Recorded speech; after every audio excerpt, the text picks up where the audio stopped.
What words of wisdom have always stuck with you? Just because we don't have anything important to talk about doesn't mean the time we spend together isn't meaningful. I found this out when I came home from college to hang out with my brother. We wanted to make up for lost time and spend every minute together, but we ran out of things to talk about pretty quickly.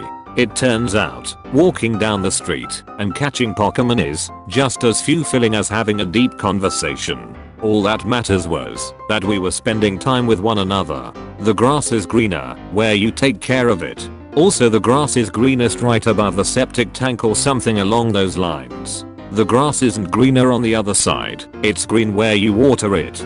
Is a form of this that has always stuck with me. If it smells like shit everywhere you go, check your shoes.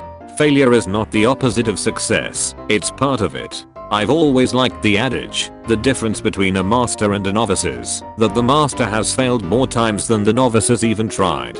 Comparison is the thief of joy. I think about it usually once per day and remind myself to judge my life against my past and only look forward. Your wound is probably not your fault, but healing is your responsibility.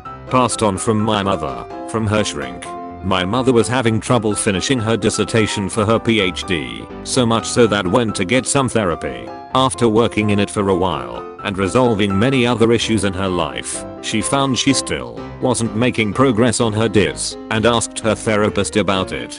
He just said, "You don't need me for that. I don't have a diploma in my desk. You just finish your dissertation the same way we all did. You put glue on your ass and you sit in front of your typewriter. This was in the 80s and you just write it." She did.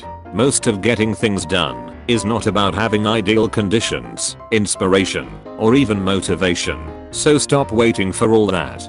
Just put glue on your ass and do it. The most important relationship you have is your relationship with yourself. I remember my dad's friend told me, think of yourself as a glass of water. You can fill other people's glass and make them feel better, but if that's all you do, you'll be an empty glass with happiness being something that you have to steal from others to get. I wrote that down the second after I heard it. So remember, every once in a while, it's okay to do something purely for yourself. Just don't hurt others in the process. Edit, THNX for gold. If you're not learning, you're fucked. Said to me by a coworker when I confided that I felt like I still had so much to learn, and he reminded me that everyone in the company was still learning something.